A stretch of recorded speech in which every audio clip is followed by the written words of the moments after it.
भारत का यौम आज़ादी ननकाना साहब में सिखों ने यौम स्याह के तौर पर मना रहे हैं। इस मौके पर गुरुद्वारा जन्म स्थान से गुरुद्वारा तंबू साहब तक रैली भी निकाली गई, जिसमें भारत के खिलाफ शदीद नारेबाजी की गई। मजीद बता रहे हैं नुमाइंदा दुनिया न्यूज़ रियाज अहमद, जो इस वक्त मौजूद हैं पंजाबी सिख संगत के चेयरमैन सरदार गोपाल सिंह चावला के साथ। जी बिल्कुल, इस वक्त मैं मौजूद हूँ गुरुद्वारा जन्म स्थान ननकाना साहब में।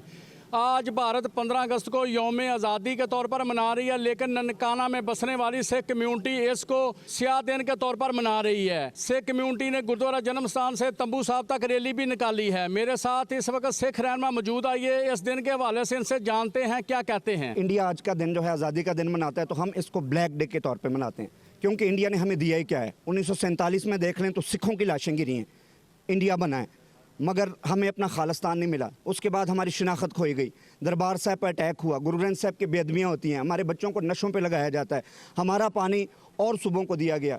कश्मीरी भाई हमारे वहाँ पे जुल्म व सितम में है, हमारे मसीह भाई जुल्म व सितम में, हमारे दलित भाई जुल्म सितम में। इंडिया जो अपने आप को डेमोक्रेसी का मुल्क कहता है, अपने आप को जमहूरी वतन कहता है, ये बिल्कुल कोई जमहूरियत नहीं है। हम तिरंगे को नफ़ी करते हैं और अपने निशान साहब को लहराते हैं, और आज का दिन हम ब्लैक डे के तौर पे ही मनाएंगे। जी, आपने सुना है सिख रहनुमा का कहना है कि भारत सरकार आज आज़ादी का दिन मना रहा है, लेकिन हम इसको यौम स्याह के तौर पर ही मनाएंगे। जी।